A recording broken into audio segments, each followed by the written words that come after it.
Hello everyone, I'm Sunanta from SNS College of Technology, Department of Mathematics. Here in this lecture video series Design of Experiments, we are going to see what is completely randomized design.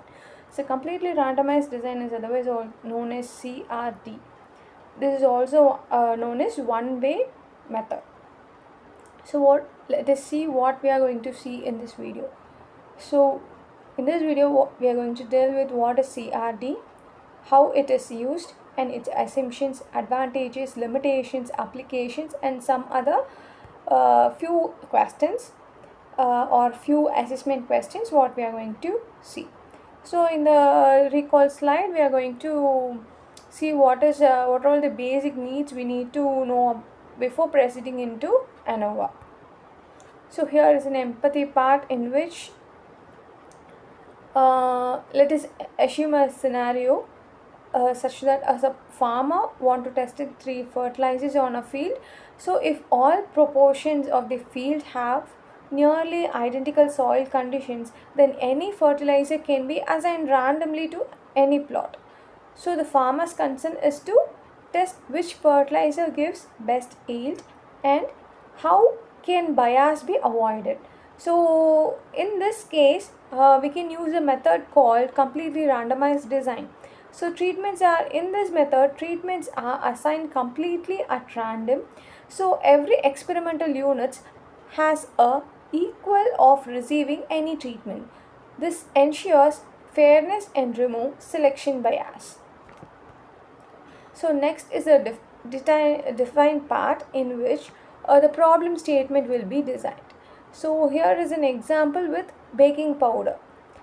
So as a completely randomized design is an experimental design in which treatments are assigned to experimental units entirely on randomization.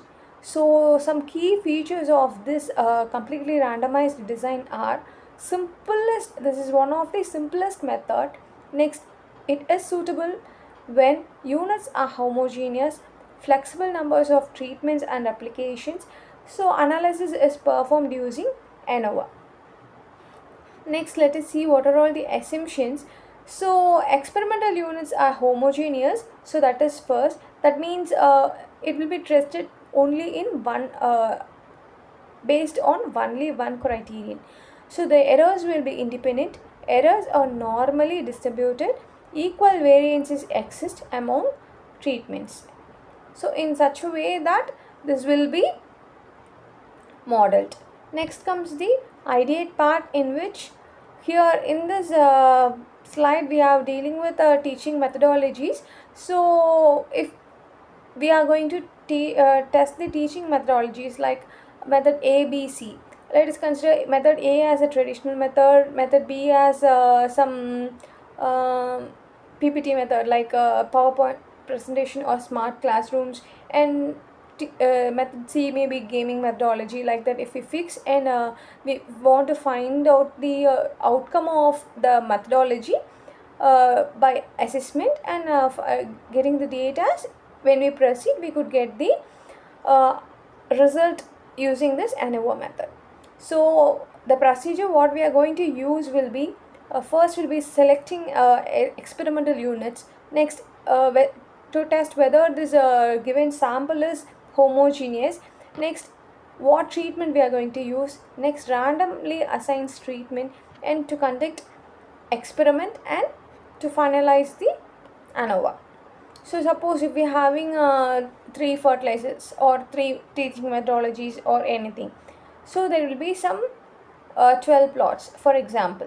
So each methodology may be assigned randomly to 4 plots. So the randomization removes systematic bias and improves reliability.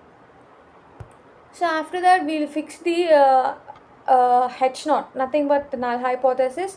Next we will fix alternative hypothesis and it will be tested for some significances. So here is an applications of how CRD is used. So for example, in first it can be used in agricultural experiments. Next, in medical trials such as which medicine works better for patients.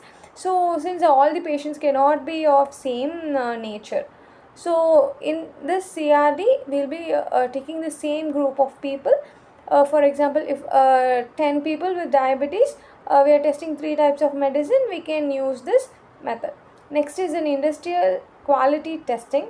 Next, biological experiments, machine learning model comparisons and all, we can use this CRD method. So here are the few advantages that are this is a simplest layout, easy analysis, flexible number of observations, maximum error degree of freedom. Next, so if there is some advantages, then obviously there will be a limitations also. So this method will not be suitable for heterogeneous units, and precision decreases when variability increases. So next is the mind map.